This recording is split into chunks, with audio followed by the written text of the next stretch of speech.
and invite speakers to around the table to coordinate the debates. Professor Adriano Premebida, doctor in sociology by the Federal in Southern Brazil, technical scientific director in the state of Amazon, with social studies of science and technology and social impacts of bio-nanotechnologies. Professor Johnson integrates different research networks. Renanosom is one of them, the Society of Federal in Southern Brazil. Thank you, Rosa. Good evening to all. I would like to thank for the invitation and the organization of this seventh seminar, especially Dr. Weisman. I know in the last months, especially in the last weeks, his routine has completely changed because he's organizing this seventh well-organized seminar. I would like to to start with questions and leave the questions open to the public. It's already late. The first question is from Mr. Nunes. Very specific question.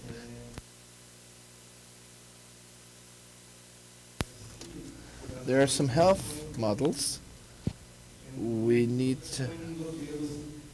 propose some models. I would like to hear from Professor Nunes some considerations about these emerging technologies, biotechnologies, in this specific case, nanotechnologies. By means of these new experiments, biomedical experiences, relationship between patients and doctors, by means of these new technologies, new regulation models, what are we discussing? By means of this diffusion of artifacts, this reinforces and intensifies this logical of biopolitics, which is treated by some people. The other question is to Mr. Giuso and also to those from the table who want to answer. And it has to do with the speech of Mr. Hoffner that the fungus is one of the main actors of your research. So for Gilson, how does social and human sciences can, with these new artifacts and policies of science and technology that are present, how can they work non-centered in humans and also with artifacts? Is this interaction human? And we have new standards of narratives and methods for social sciences. We're not very dependent on a critical engagement of natural science and engineering, and we were able to learn how to work with content produced by another group by means of new methodologies. After the answer of the table, we will give the floor to the public.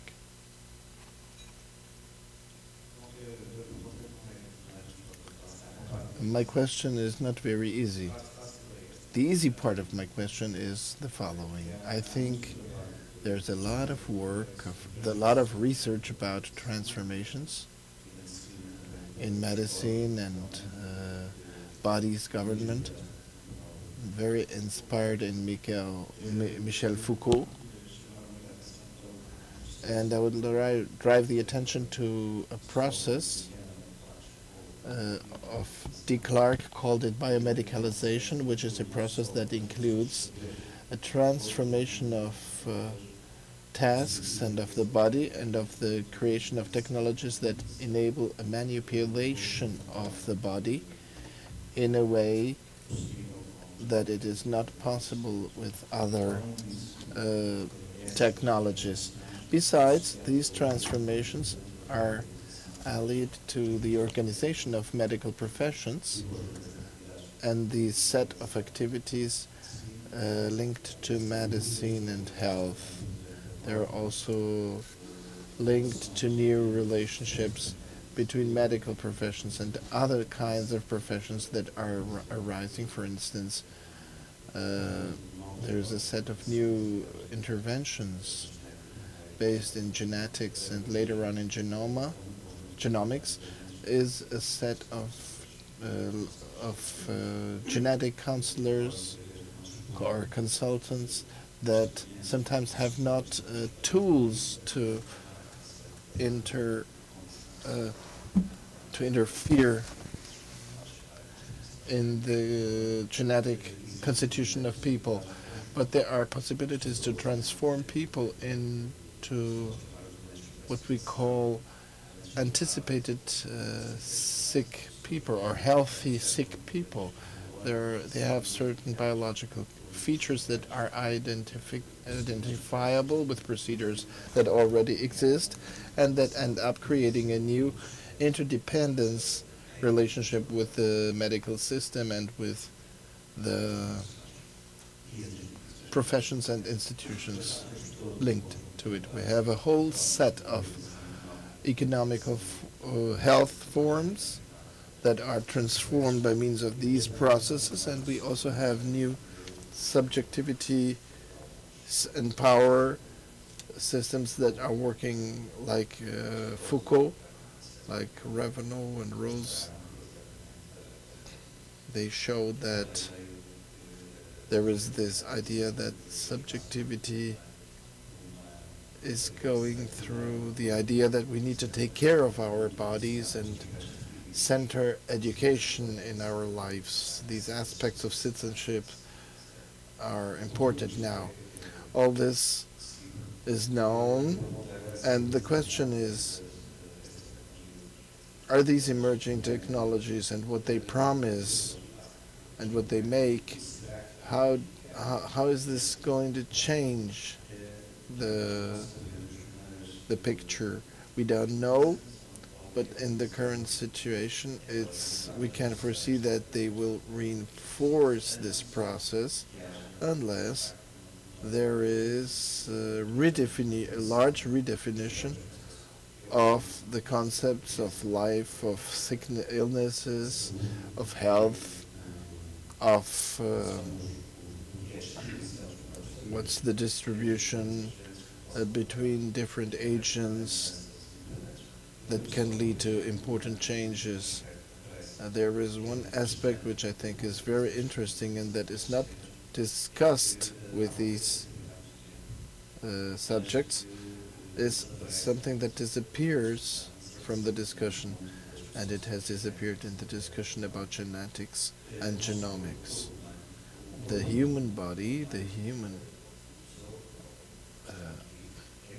is made out of 90% of its cells have no DNA, are cells of microorganisms that are very important for the internal ecologies or interface ecologies.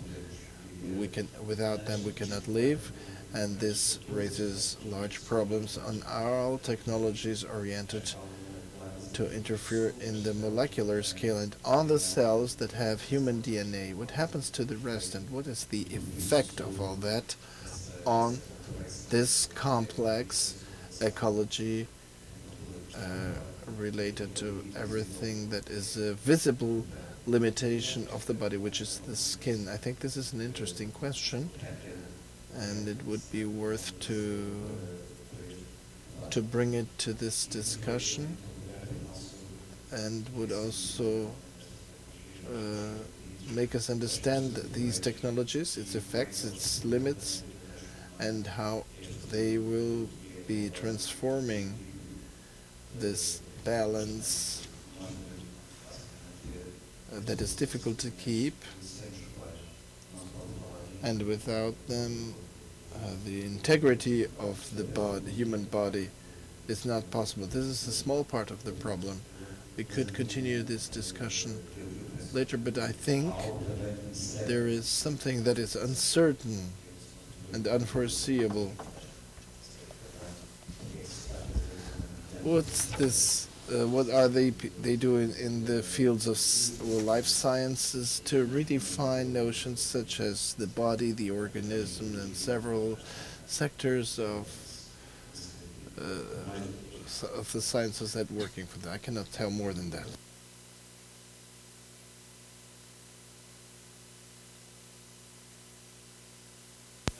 In the first place, thank you for your question. I hope there aren't so many people from the CNPK, because then we'll have less funding still for this question.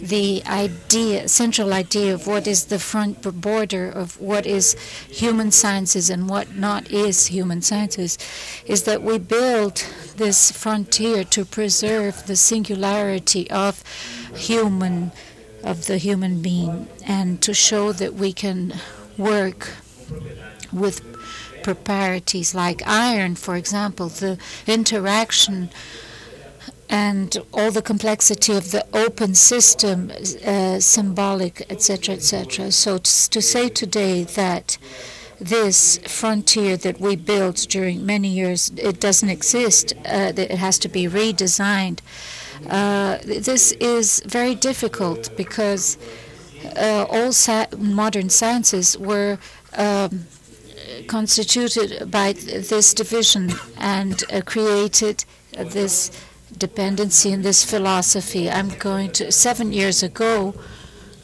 when there was when I was giving a lesson and my lesson that I prepared in a very enthusiastic and very genuine was showing that the connection between Max Weber and the quantical physics. Max Weber was in sociology, who built a methodology saying that we have to build it for the science of the spirit in detriment of the objective ones.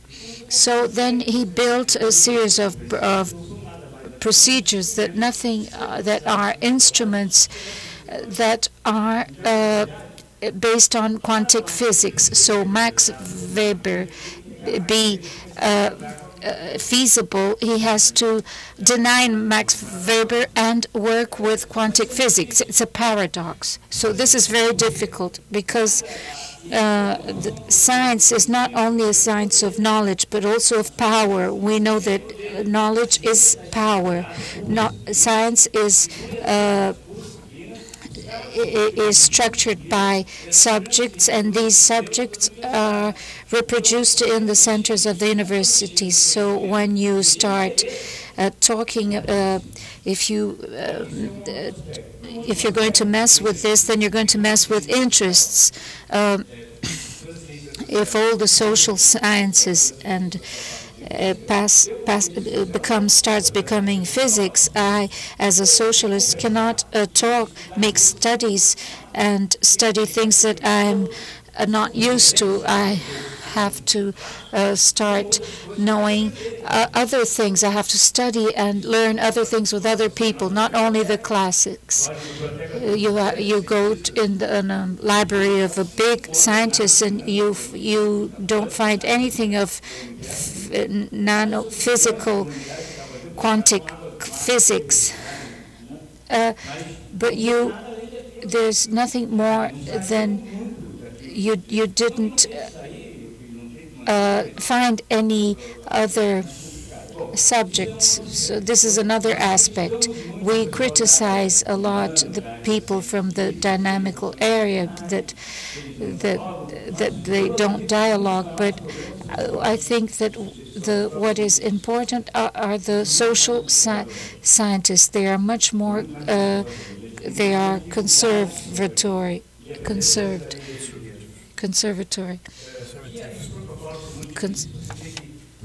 So if you sit with someone of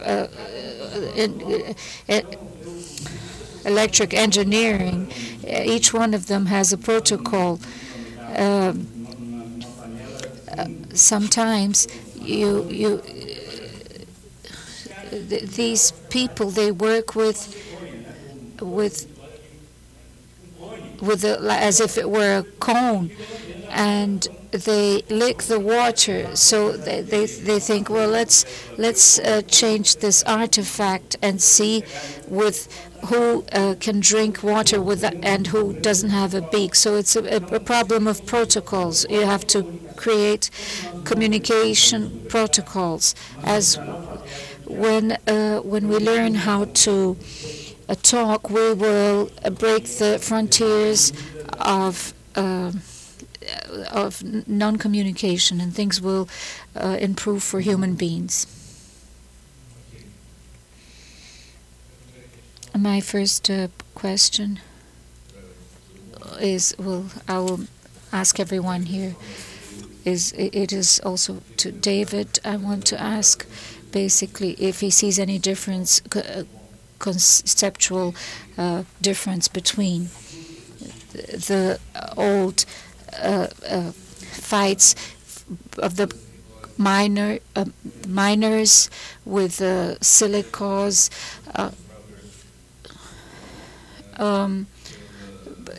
by the PCBs, and if lead, and now with new technologies.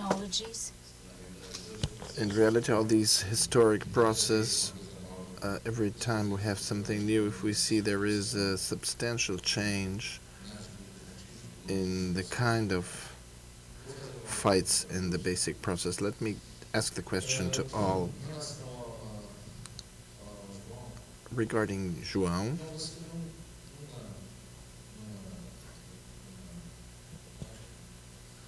In an image, you showed the following. One of the essential moments you have noticed was the ethics as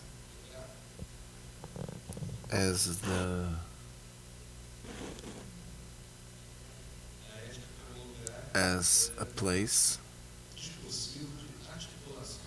articulation place for all those who integrate the group. So I would like you to talk about it. Which was the ethics understood in this place that enabled the articulation among these various actors involved in the process?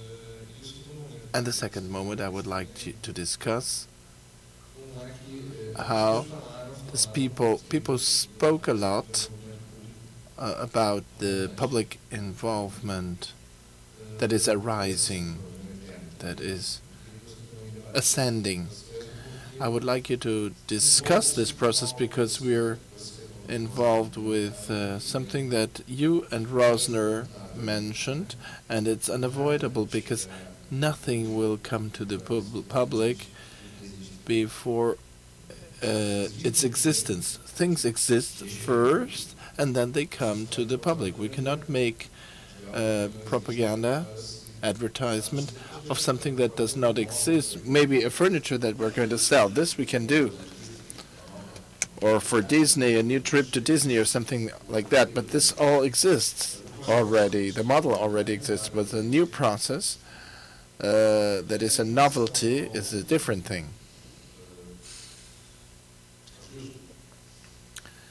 Regarding Gilson, since we're asking questions, I always have this sensation of a generic, but I'm using it in the general sense.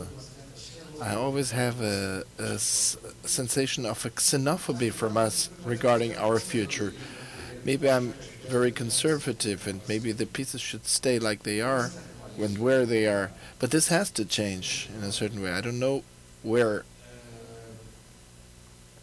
this is going. I have not the slightest idea.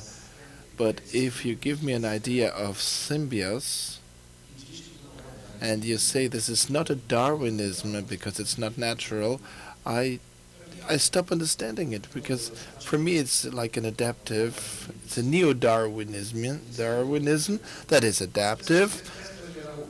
If these pieces become a robot, and if they will get transformed to live in Mars or to stay here, I have not the slightest idea.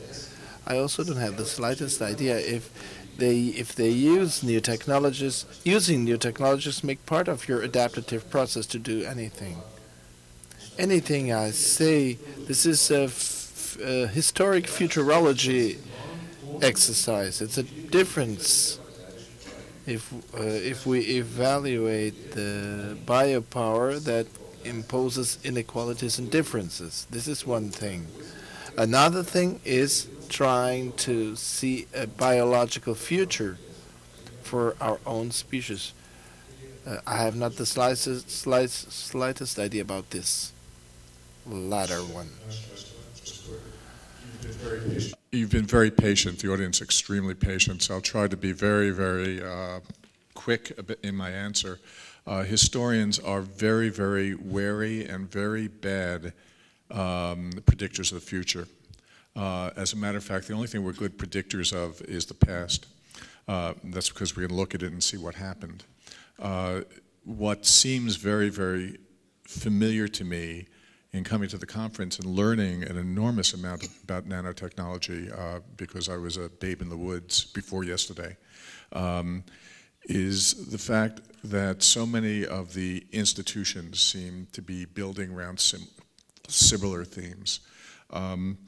The big difference I see between, let's say, as I was talking, the conference in 1925, or the Silica conference in 1935, or the PCB and the DDT conferences in 1948 through 1950, they all share a similar trajectory in which very, very powerful groups begin to try to assert power and authority, and try to, in some sense, create a model of who is and who has the right and who does not have the right to speak.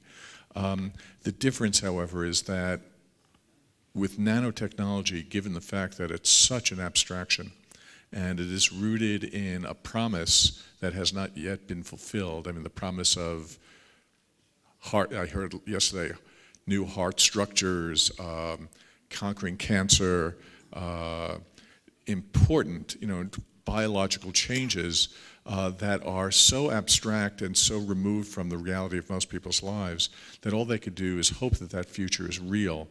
When in fact, what I've learned also is the reality of what nanotechnology has provided so far are better tennis rackets and good cosmetics.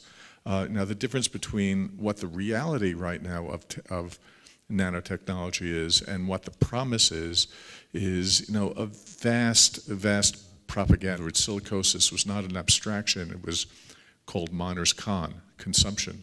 When DDT was poisoning farmers in the American South, it wasn't an abstraction. The promise of a bug-free world, right, was coming up against the reality of real damage, and that made it a very public and very concrete issue. What I see with nanotechnology is promises that no reasonable, highly specialized individual can really discern the promise of, and whether it's true or not true. And that is a vast difference between diseases and conditions and materials of the past. The same structures are there, the conference, the bringing together experts, the naming of who has a right to be an expert and who doesn't. That's all the same, but it's the different relationships and power that seem to be so vastly different today than in the past. Scientists have a control over the public imagination that they once did not, and that's a really formidable responsibility, a real responsibility that shifts responsibility from the public and from people who are regulating and trying to control and figure out how to integrate these materials directly to the scientists themselves. We can't understand what you mean when we talk about nanostructures. We can't see them, we can't feel them, we don't know what they mean. And you have an enormous responsibility that I don't think scientists in the past have had. And you're going to have to face powerful interests that are forming, both industrial interests, but also scientific interests, academics who depend upon power, upon their research for tenure, governments that are funding this, they're all going to have a stake in what you believe. And so it's really a responsibility of the scientists to really say to really be honest about what the limits of knowledge are and what the limits of their,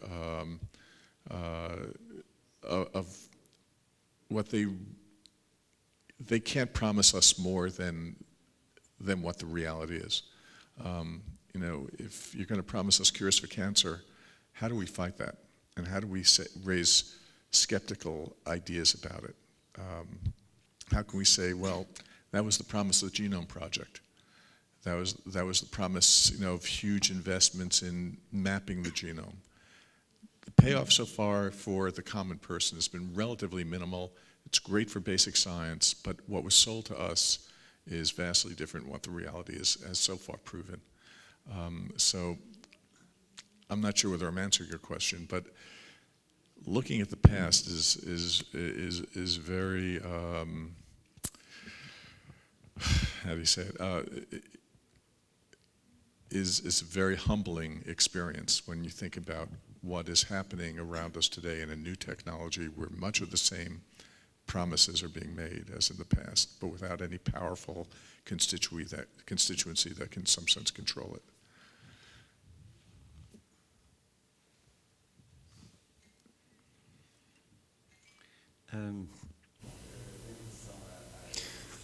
When we were talking about ethics, I remember that I did many objects in social studies and in laboratories. And every time someone visited a lab and someone needed someone to explain what I was doing, the way they described it, I liked to study ethics, and I saw that ethics, the word ethics had this huge utility because it was the word that would talk about all the rest of everything. And what there was the subject itself, and then there was the discussion of ethics. And this was to see a word that people needed, and that they would start a conversation. What happened in this project was that in the beginning of the project there was clearly concern. As you know, the projects are presented to the European Commission. They have to have a set of words and expressions and phrases, sentences that have to manifest what is due to the project. This expression can explain that my project has to do with these issues, and ethics was a strong word and was of central concern that for those who had designed the project, that was in that case science and society. When we made this project the first time, as always, there was the concern of making to revise the literature and to look for texts with credentiated people. So there were different currents in ethics, and also the consequentialists and this and that, and they discoursed about ethics with definitions that were made by different currents as ethics as a subject, as a discipline of philosophy. But when we passed to the necessity to see the work with time that was made with all the scientists and the agents that work that we at that time we called them lay citizens. When we passed to that phase, we saw that each one of these groups, there were different definitions of what was ethics. Each one of them understood this word in a different way, and they would even not talk about it. This is what happened in the groups, these discussion groups with these lay people. Many times the concerns of those who are the ethical people, the scientists, the professionals, and the specialists in the area, many times are formed and from a perspective that is not the one of the citizens. So, and even when they enter these themes that are treated by the ethic peoples, it's what they say that they are related to the anchored ethics that are empirically studied. So it worked. I don't know if this is the best expression. It was a space that permitted these practices, but it worked as a concept that allowed to bring a series of concerns that were part of this all the rest. And they sometimes didn't have a name for what they were talking about. So the word ethics had this virtue of being a common word in which we could talk about different things. The second issue is that about the public involvement. I agree, it's impossible. We cannot make mounting public involvement in something that still doesn't really exist, and something that we have designed. When you talk about nanotechnology, it's obvious that everything that is being discussed is what is already being produced, and from then onwards you can discuss over it. You cannot discuss something that doesn't have this material existence. And so when there is a formulation of what, let's say, can be formulations in science fiction scenarios. So this is why the expression is not mine, that they say we're always in the middle. We're always in the middle when we enter, when something is already happening, and we have to try and deal with the things that already exist, and where we could we cannot like make a rewind and start a story at another way.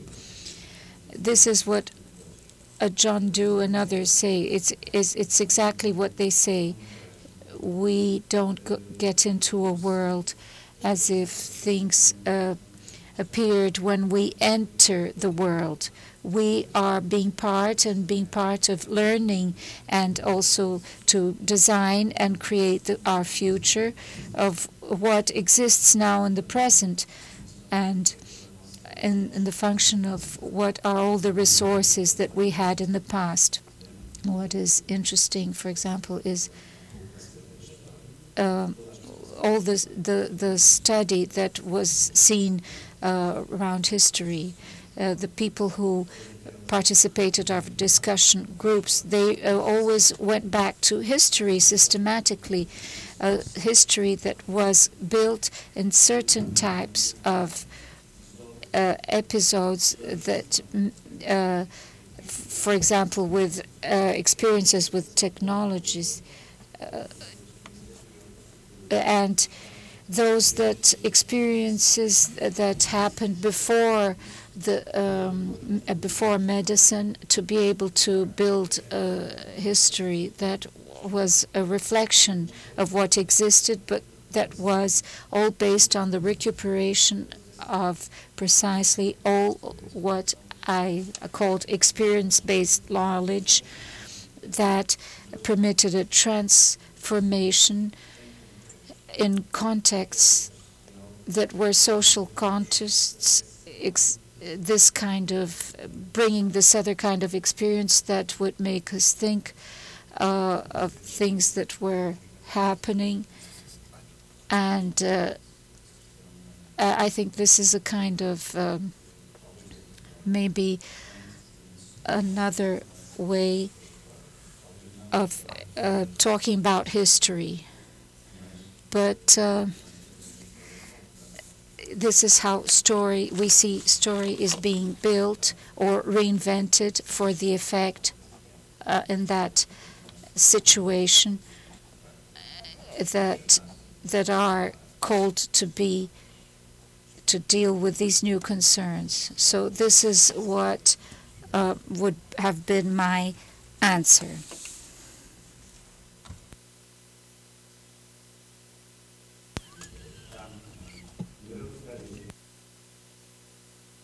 Thank William for his question.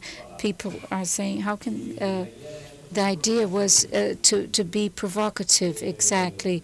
It doesn't seem to me that I'm talking about the future in the first place. I'm talking about something that is very present. Two things. When we talk about politics, biopolitics, it's exactly this capacity of, together with microphysics, to see that the politics was not more of the body but of life. And under this aspect, we have to be attentive to see that a lot of things happen. Life is a singularity. We talk about robots. Robots have life. Symbiotic has life. Cyborg has life. We talk about cyborgs. You put your glasses to read something. That's a cyborg. We produced 400,000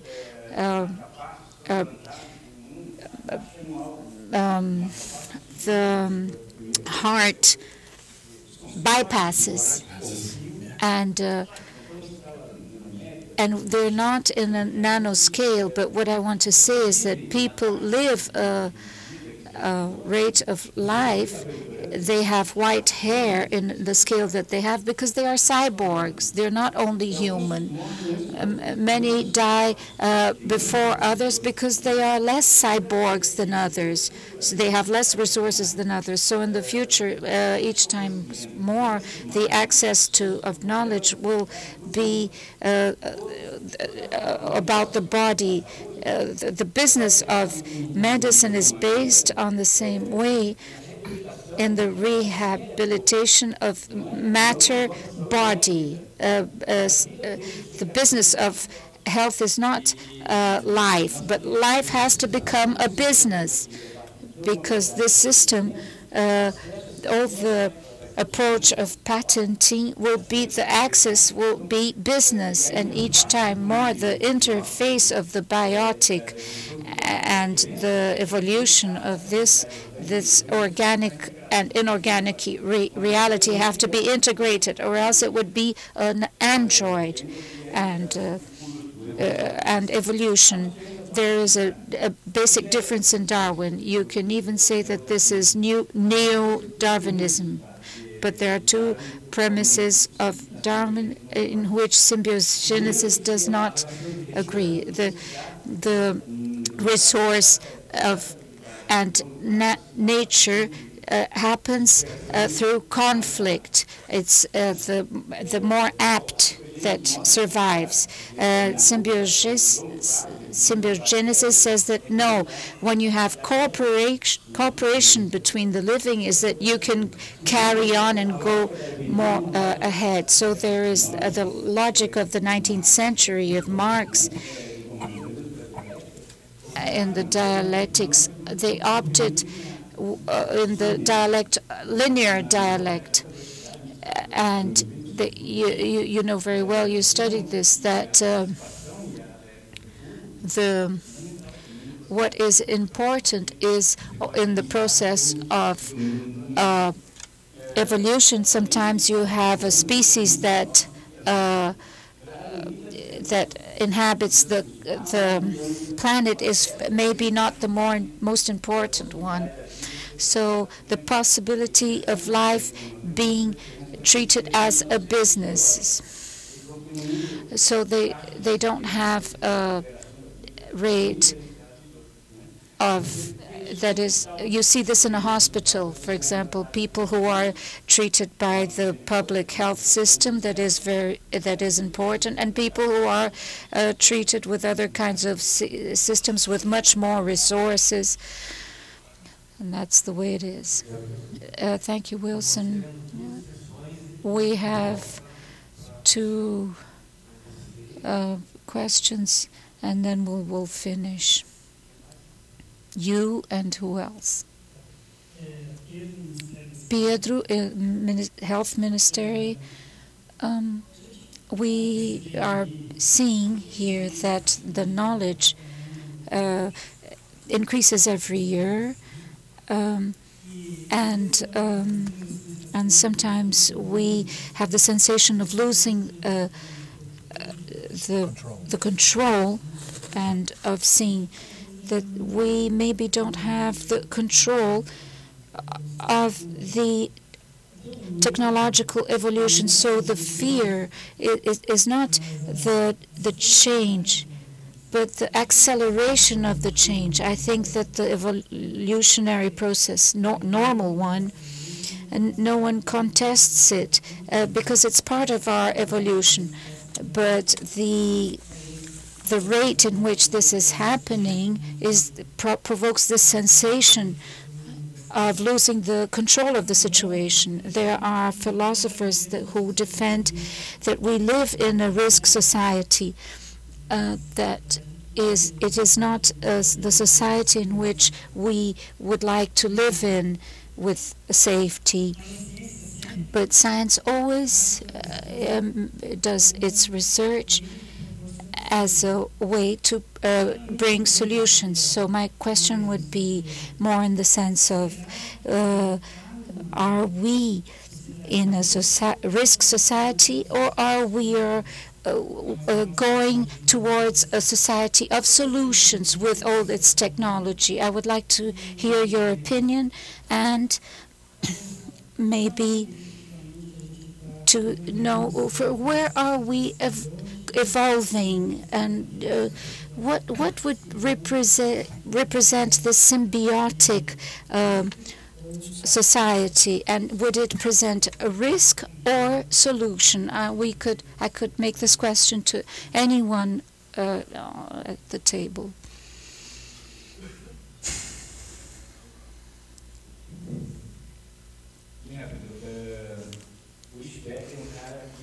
Kurishpek is someone who was finally translated to the Portuguese language after the work that he made. He renovated with the social theory, and now he has reached here. And something that he said that I think is important is the knowledge, the access to knowledge is the access to the consciousness of risk. The society is more evoluted if it has the consciousness of awareness of risk, much more than the industrial society. More knowledge you have, more awareness of risk that you have. If I see for example, the skies without a telescope, I think it's beautiful, but if I see it through a telescope, I will see a risk. The sky won't be the same thing. It might be beautiful, but the risk that of the awareness that the sky is something else. This is exactly what society is. It is of risk. No, we have always had risk, and now we can see more. We have the possibility to work more with risk, especially with the issues of the chaotic theory that tells us is that it is chaos. It is impossible to control the arrogant thought of being in the closed systems to think that they can have a determined control of all the safety scenarios. You work with probabilities, so the open systems, they self-organize themselves, and they happen to organize. The scenarios are more dynamic. The models are others. They are not deterministic, and we thought that with our small concept like impact, that is a concept that is very mechanical, like the impact of nanotechnology, it doesn't solve anything. So we have the open and complex systems that we have more consciousness of the risks, and maybe we can face them in a bigger, with more capacity now.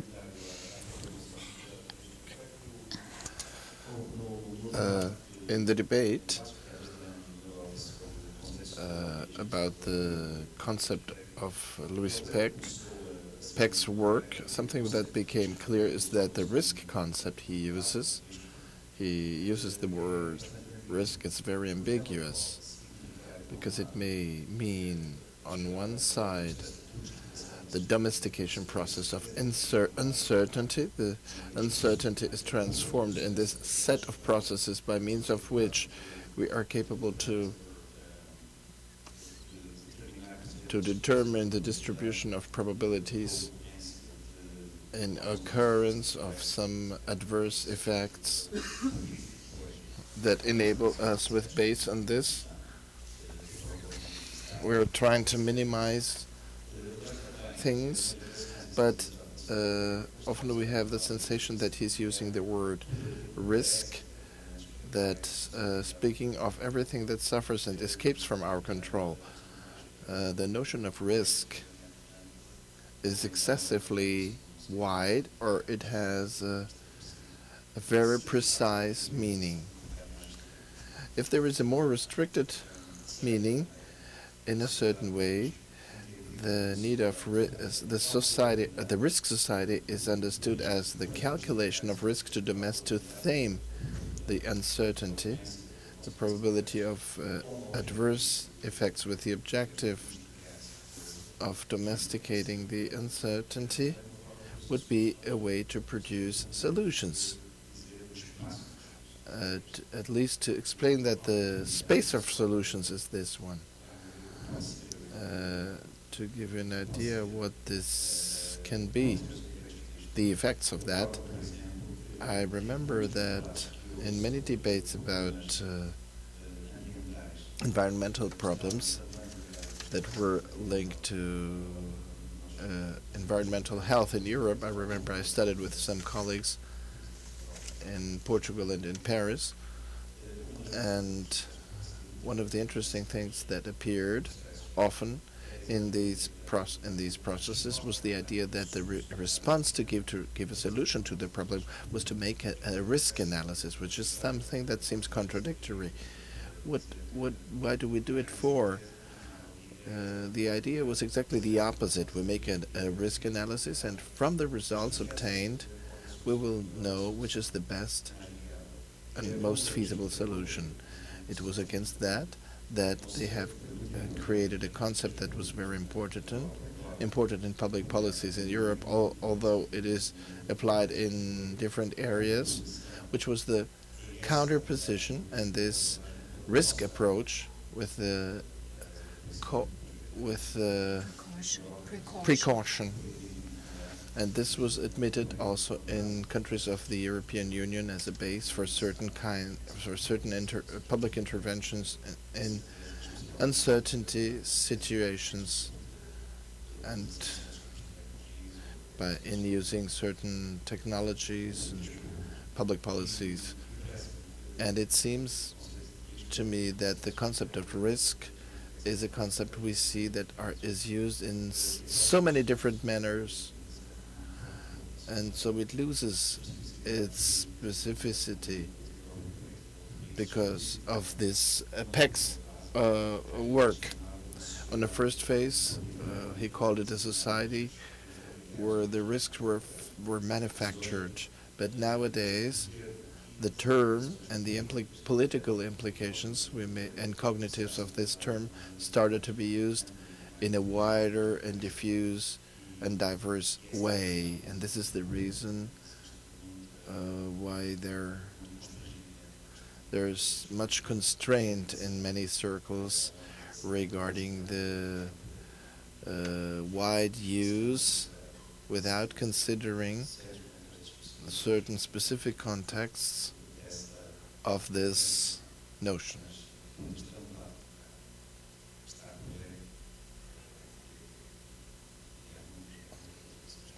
There are many contributions to this debate. It would be interesting to know what happens to the concept when it goes to other parts of the world.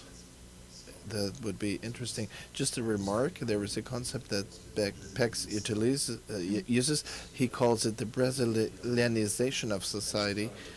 The history, they told me that it was when he made a visit to the Fiocruz Foundation. He came to Manguinhos, and when he was at the roof of the castle of Fiocruz, suddenly he had the idea that this is a good metaphor of this society, university, a federal university, the Fiocruz Foundation, a refinery, and then a complex of slums and a river that is completely polluted, and they all live together in this restricted space, which would be an aspect of the Brazilianized world he mentioned later. I may have the last word. I think you folks are going to fall asleep, so I'll try to be very, very brief. In the United States, at least, the argument about who should bear the risk is really the central argument. Risk has always been with us, and we have had it as part of a debate, literally, historically, throughout the Industrial Revolution, from the Industrial Revolution. The question's always who should bear that risk.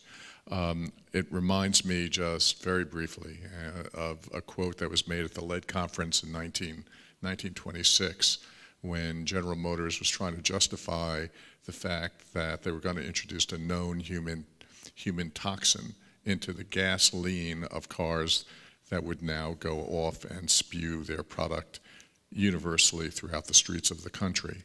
And the argument was, should we let the death of a few rats in laboratories and the death of a few workers in factories stop the great industrial progress of the country? I think we can look back on that and understand that that was a political statement, and that was a political statement about who bears risk and who we care about in our societies. I think the same argument can be made today. It was made over PCBs. It was made over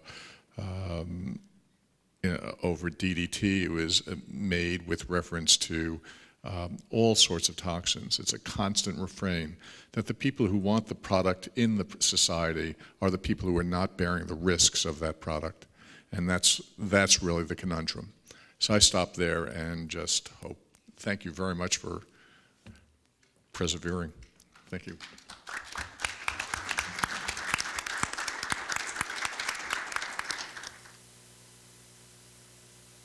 I would like to thank you for the insert and the brilliant words we have heard in the table, and Rose will conclude the day. I would like to thank Paulo Martins, the organization of this event, for the invitation. I'm very happy to have coordinated this table. I believe we took lots of advantage. Unfortunately, because of the timetable, we could not advance, but I think a good debate and a good discussion is not the one that gives us answers, but also that enables us to renew and multiply our questions.